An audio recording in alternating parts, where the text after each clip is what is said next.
Jamaah hadinallahu wa iyyakum ajma'in. Kita masih membahas kesimpulan para ulama berkaitan dengan posisi berdiri makmum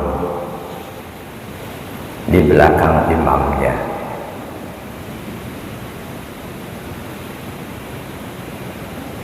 Ketika makmumnya satu orang,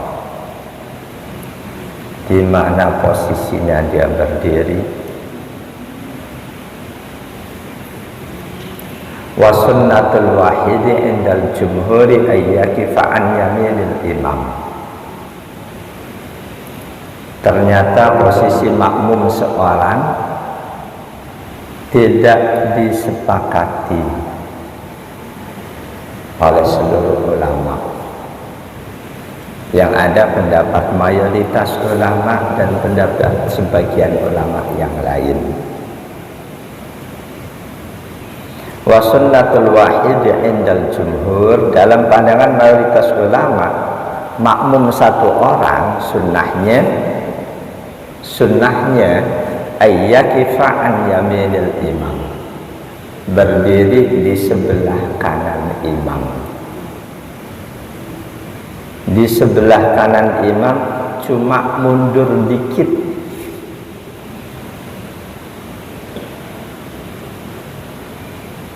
Ini pandangan mayoritas ulama. Makmum satu orang berdiri di sebelah kanan imam, cuma mundur sedikit, sunnahnya. Li hadis Ibn Abbas radhiyallahu anhuma hina bata inda Maimunata. Berdasarkan hadis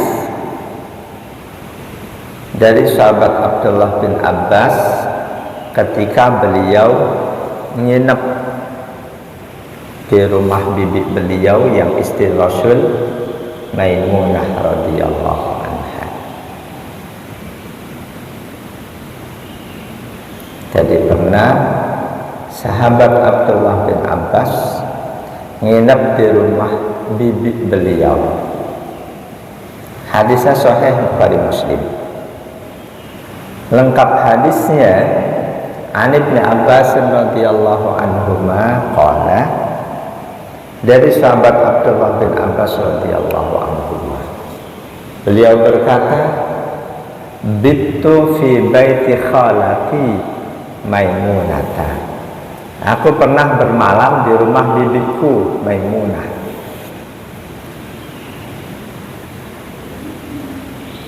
Tujuan sahabat Ibnu Abbas nginep di rumah bibi beliau yang istri Rasul itu pengen mengetahui pola ibadah Rasul. Nah itu beliau nginep di situ enggak benar-benar sepanjang malam tidur, enggak. Pada saat itu beliau masih remaja, tapi semangat ghirah ilmunya sudah tinggi.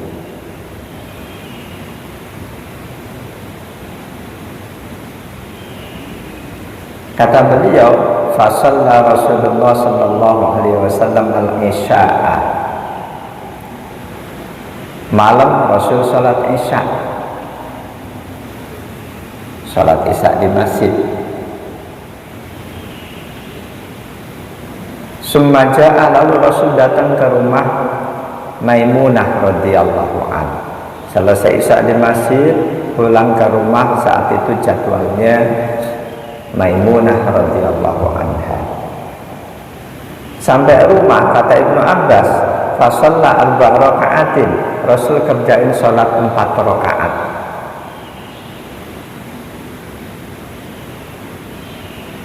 Ibnu Abbas enggak sebutkan itu salat apa, dan beliau enggak tanya kepada Rasul. Semanama, setelah itu Rasul tidur. Mungkin kita mikir berarti Rasul tidurnya masih sore ya. Selesai sholat isya di masjid, pulang ke rumah, sholat 4 rakaat, terus tidur. Kemungkinan besar karena pada saat itu Rasul lebih sering mengerjakan sholat isya itu jam 10-an malam. Jadi di masa Rasul lebih sering sholat isya dikerjakan jam 10-an malam.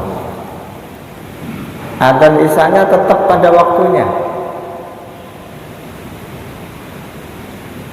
Sebagian sahabat sudah i'tikaf di masjid. Ada di antaranya yang sesudah sholat qabliyah isya duduk sampai tertidur. Berapa jam setelah itu baru qomat.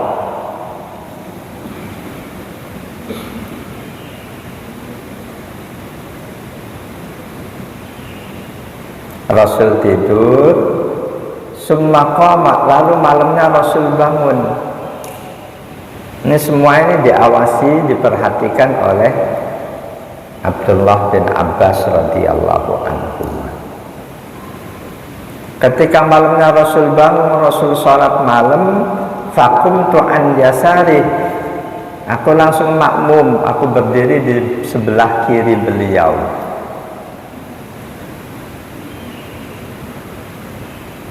Ibnu Abbas makmum sendiri, Rasul sholat malam, berdiri di sebelah kiri. Faja'alani an yamini, oleh Rasul aku dipindah di sebelah kanan. Fasalla khamsa raka'atin. Saat itu Rasul kerjakan sholat 5 rakaat.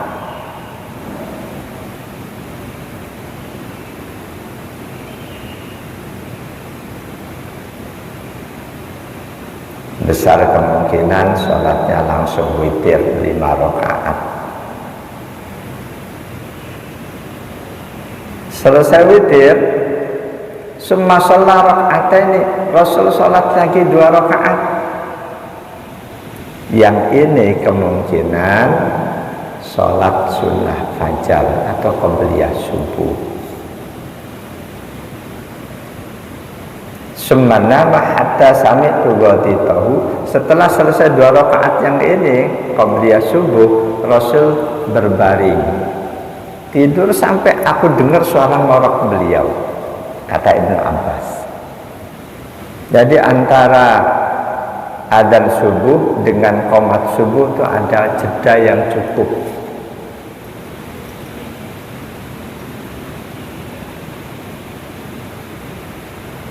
Summa kharaja ila sholat. Lalu Rasul selanjutnya setelah qabliyah subuh beliau santai, bahkan berbaring miring.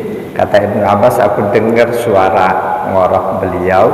Kemudian Rasul berangkat ke masjid untuk sholat subuh.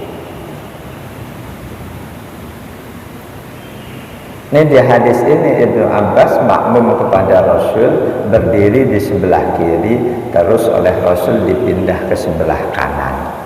Hadis ini riwayat Imam Ahmad, Imam Bukhari 697, Imam Muslim 1830, Abu Daud dan An-Nasa'i.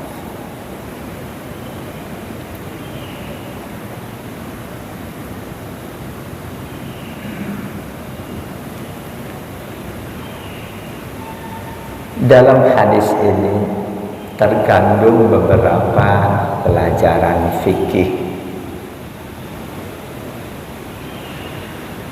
Terkandung beberapa pelajaran fikih. Yang pertama, anna sholata bil jama'ati fil nawafil. Bahwa sholat nafilah, sholat sunnah, ada yang sunnah berjamaah, ada yang tidak sunnah berjamaah. Termasuk qiyamul lail tidak sunnah berjamaah, tapi boleh. Qiyamul lail tidak sunnah berjamaah, tapi boleh.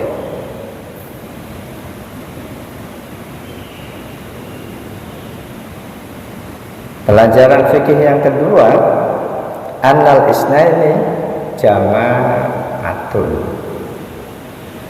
Bahwa sholat 2 orang, imam dan makmum, itu sudah disebut berjamaah. Kandungan fikih yang ketiga, annal makmuma yaqumu an yaminil imam. bahwa jika makmumnya seorang diri, dia berdiri di sebelah kanan imam. Di sebelah kanan imam, nyaris sama dengan imam, cuma mundur sedikit.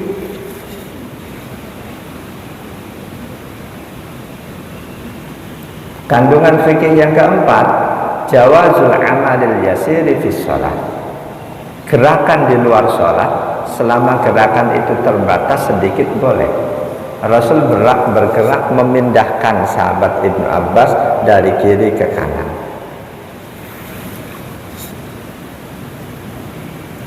Bergerak sedikit itu boleh. Gerakan banyak nggak boleh. Nggak ada hadis yang melarang gerakan banyak dalam sholat. Tapi secara akal ketika orang sholat kok gerak-gerak terus, apa bedanya sholat dengan di luar sholat, dengan bukan sholat?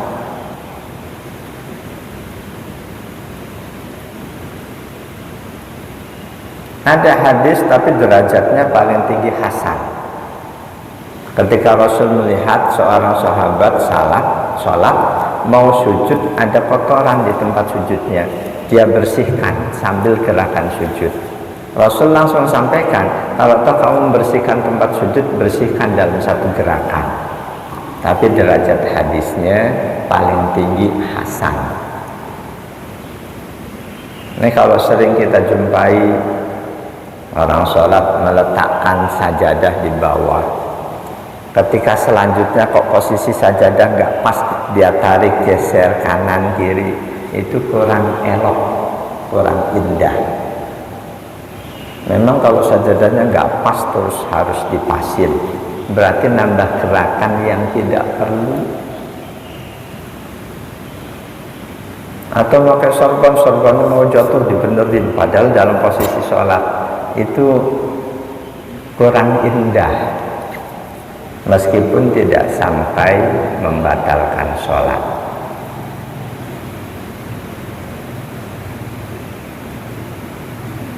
Dan kandungan fikih yang kelima di hadis tadi, jawazul i'timami bisolati man lam yanwil imamah. Kita boleh bermakmum kepada seseorang yang tidak niat jadi imam. Ketika Rasul sholat malam, beliau tidak niat jadi imam, tiba-tiba diikuti oleh sahabat Ibnu Abbas. Beliau tidak menolaknya. Bahkan posisi si makmum yang salah, beliau benarkan, beliau luruskan. Jadi bermakmum kepada seseorang yang tidak niat menjadi imam, itu boleh.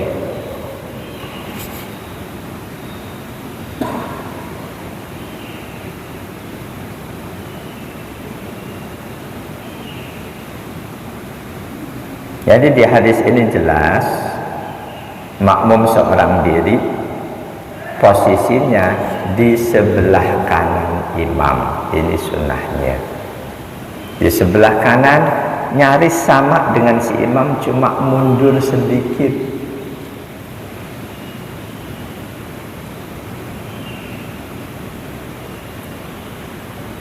Di Fathul Bari Ibnu Rajab, hadis tadi diberikan penjelasan lebih jauh. Annal imama idza lam ya'tamma bihi ghairu wahidin fa innahu yuqimuhu an yamini bihadaihi. Bahwa seorang imam jika diikuti oleh makmum cuma satu orang, makmum itu berdiri di sebelah kanannya nyaris sama dengan si imam. Nyaris sama, sebelah kanannya nyaris sama. Bahkan sepintas lalu boleh jadi terlihat sama, nggak lebih mundur, nggak, terlihat nyaris sama. Walau kana sabiyan lam yablughil huluma, meskipun si makmum itu anak-anak yang belum balik.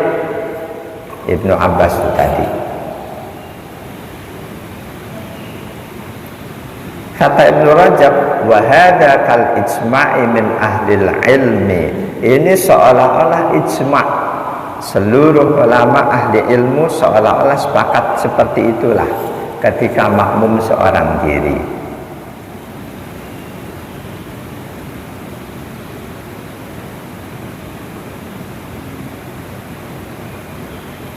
Seolah-olah seluruh ulama sepakat makmum satu berdiri sebelah kanan imam dengan posisi yang nyaris sama.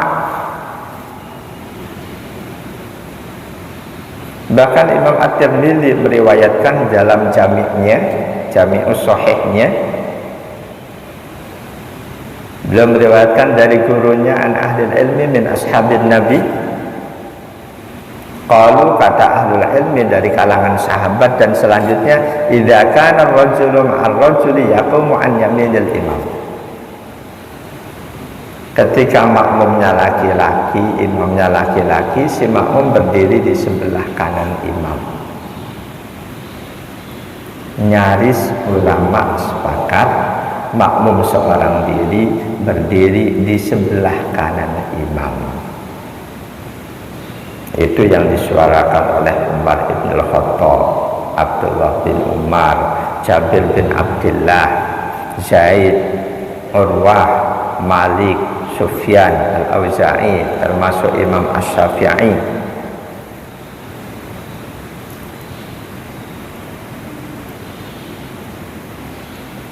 Ingat, posisi itu sunnah. Kalau di sebelah kanan mundurnya agak jauhan, ya nggak apa-apa, cuma kesunahannya berkurang. Tapi ada pandangan kedua, wa qala qaumun bal an yasari, berdirinya sebelah kiri. Nah, ini lain lagi. Makmum satu berdirinya sebelah kiri.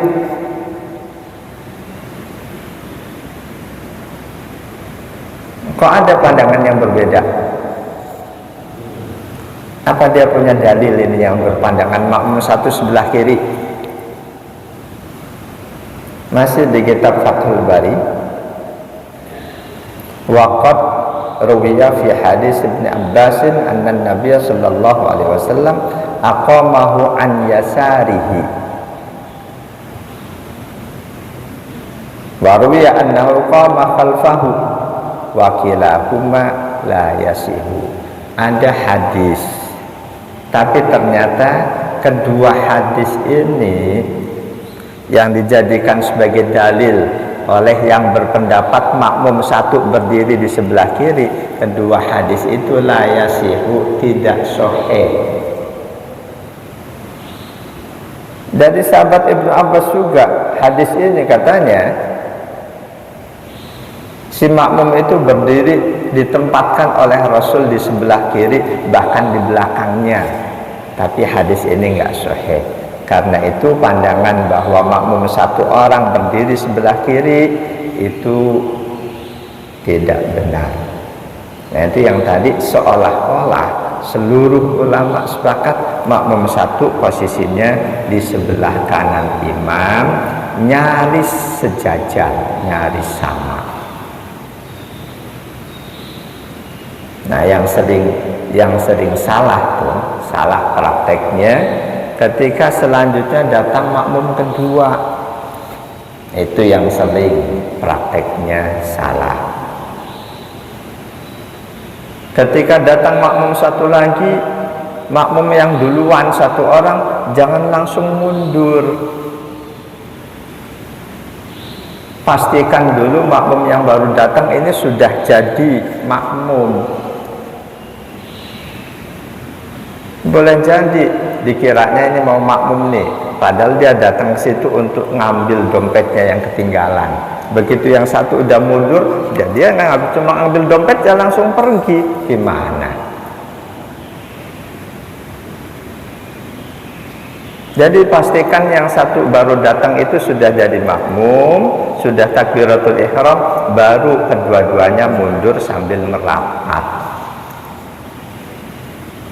Ini yang harus hati-hati.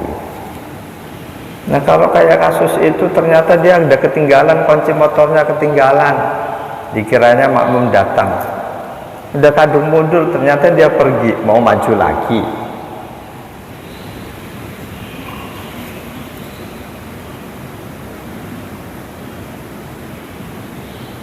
Jadi pandangan menggunakan hadis bahwa Rasul pernah dimakmumi seorang, si makmum berdiri di sebelah kiri atau di belakang beliau. Qala Muslimun fi kitab at-tamyiz, bahkan Imam Muslim berkata, hadza ghalatun ghairu mahfudin, ini pandangan yang salah, pandangan yang salah, ghairu mahfudin, dia tidak ingat yang sebenarnya. Litatabu'il akhbari sahhahi biriwayatin siqatin an khilaf fi dzalik, karena pandangan bahwa makmum satu ditempatkan di sebelah kanan itu hadisnya sahih berantai. Kok ada hadis lain yang benar-benar bertolak belakang, satu makmum sebelah kiri, itu enggak benar.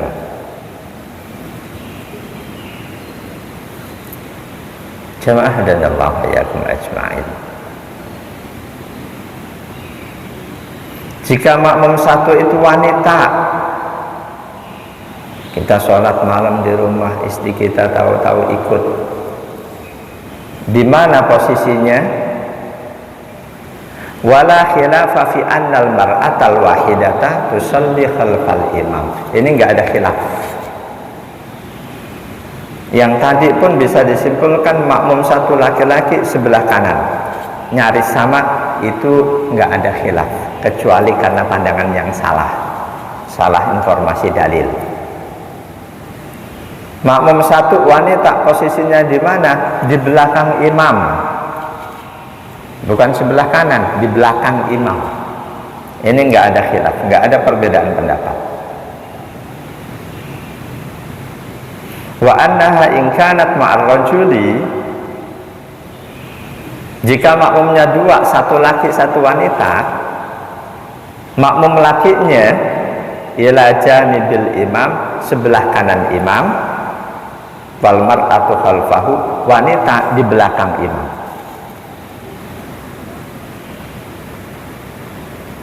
Jadi enggak ada perbedaan pendapat, makmum wanita seorang di belakang imam, dua orang, tiga orang, atau berapapun belakang imam. Kalau ada satu makmum laki-laki yang lainnya wanita, laki-lakinya sebelah kanan.